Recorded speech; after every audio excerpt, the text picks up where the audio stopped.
Guro Jee Choi of Floro Fine Systems. So, continuing on from part 1, this is the part 2 of it because sorry guys, I had to take some stuff in the house before I go on with my other duties filming this for you guys. So, one of the things that's scary about,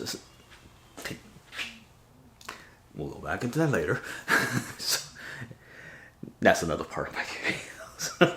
Now, regarding this, with Saca Tripas, as mentioned on the part 1, my knowledge on this is very brief, but 2 techniques that stand out the most to me is plumada, and also, because plumada, it can be used from the other side. If he's coming angle 1, I could go here using either the puño, or I wouldn't recommend using this, but another ways that a lot of maestros do is because they can really, I guess, it's weapons confidence, meaning they actually have more time with that weapon. So them holding on by that leather on that's basically, there's a hole on the blade, and they'll hold the leather as a way to secure the blade from closing. And they'll use this to parry and insert and pull. That is crazy, but you know, they have confidence in that. My brother, shout out to my brother Lacy Zabo, because Lacy Saca Tripas, I would do that without a hesitation, because Lacy designed it perfectly where there's a 2 for your index and your one finger salute finger to actually lock that in to the handle. So there's no way the blade's gonna close unless you release your grip. So on that, there's different ways to do it. God, I wish I had still so I could actually give an illustration on that. But with this, because it doesn't, I don't have confidence in going against physics, because laws of physics are very, very difficult to fight against. So what I would do instead is I use puño, and I simply plumada like this. So there's that. And if it's from the other side, same thing, and you could hook in the back and push forward. Just thinking about that scares the shit out of me. There's that. And if you do Filipino martial arts like all of us do, you palo suit that insert. And one of the scariest things that I could ever conceive is, let's say you palo suit someone coming at you with an attack, whether it's a knife or whatever. It doesn't matter if he's got an saksak or pakal, and he comes at you like this. All you do is you kind of do a palo suit with the puño, and you simply just twirl that, circle that around his arm, and you pull. Oh my God, could you imagine, guys? Angle 1, and you just stop right here, let the arm fly, and just pull that. That's pulling all the connective tissues on that side. And you can do that from the other side also against attack coming from the other hand in angle 2. Man, that scares the shit out of me, just even thinking about that. And the horizontal, that's the same thing. It's just right here, and this can go into femoral. Oh Jesus! It's just it is a very scary thing. Now, the difference between our rays that I actually had to customize, thanks to Daniel. Thank you again, my friend. As you can see, these don't come with a sharpened tip. As you can see with Epicurean edge, this thing's got a pretty sharp tip that will penetrate pretty easily, especially if you do FFS Underhand knife. Highly recommend it. I'll leave the link below so you guys could take a look on that to go and purchase for the online instruction on how to do this better. Highly recommend Ray's course on Underhand knife. It's a lot of people ask me, since FFS, majority of the times we focus our tactics from distance. When people ask me, what do you do when you go up close and personal if you have to? That's where underhand comes in. Our funniest thing is though, in FFS, foregrip knife, we have pivot. We have in reverse grip. We know we could jam it up right here and we go into this kind of attack. So it's not that we don't have close quarter techniques. It's just that why go close quarter when you can do the shits from far away? And that's where this actually comes in very handy if you do have to go specifically close quarters. Another reason why this is, I think it's a perfect time for FFS is that, one, there's a, not sure many of you guys know this, but there's a blade band, and it's very difficult to get a blade through Aussie Customs.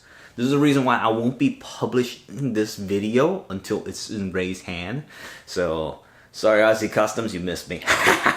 So, there's that. Reason why is, it's an agricultural knife. What I mean by that is, this is a pruning knife. It is not a fighting knife in any way or sort. And, let me turn it like that, huh?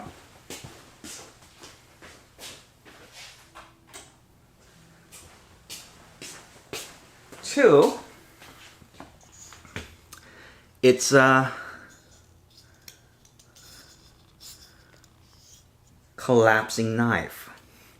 Now, because of its design, I actually did some research on this after I got it.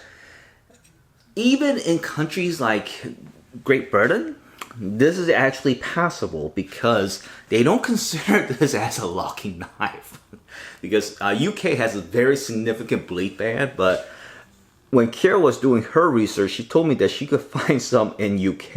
And I'm like, that's how the hell? Because UK, they don't allow any blade that's got a locking feature, but I guess the Whanau is, and also like devices such as this, is legal for importation. So for those of you guys in those regions for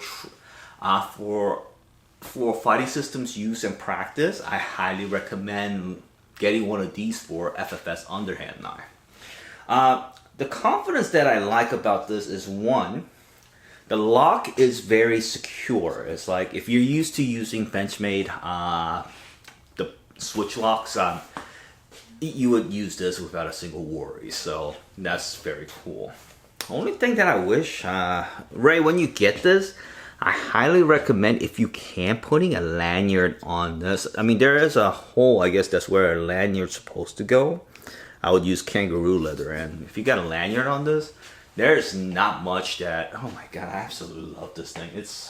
So it's a lefty in a way, if you use FFS Underhand. If you use it in more of a saber manner, the Saca Tripas is more done in a hammer grip manner, but if you use it in a saber on the right hand, this is perfect. You're securing onto the lock, and you got very precision control with this. So I am absolutely in love with this. God, I wish I could get more of these. So there you go. I gotta figure out where Mr. Penn got this, because this is awesome. I mean, this was the last one that I could snag. If I could snag more, I would have. Damn. Just amazing. I love this thing. So, there you go. I'm going to post this onto my Facebook for Whanau only, so you guys could take a look at it. Ray, I'll send you another video, email, and update after I pick up the Whanau, and I'll do a full review on both of them, since I will, if I do it correctly, I should be able to ship both of them out to you by tomorrow, at latest by this weekend on Friday, because I got a couple things that I need to really get done by Thursday. So, thank you to my Whanau in Australia, and also in Aotearoa. Tena Katoa. I wish you guys the very best, and have a wonderful day. And yes, questions that might occur is, can you use this in a foregrip? Yeah, definitely. It's like, oh my god, I would not want to be in the receiving end of this if I was using EKI. Jesus Christ. Yes, Ray's 100% correct that my brother and my wonderful friend, Master Daniel Melly's etching is Elven Shine. It is freaking amazing. Could you imagine like eating number 4 on this? Or 3 or 4? Or a Gangyo? Oh, Jesus. Okay. Alright, I'm putting this away. Catch you guys later. Thank you.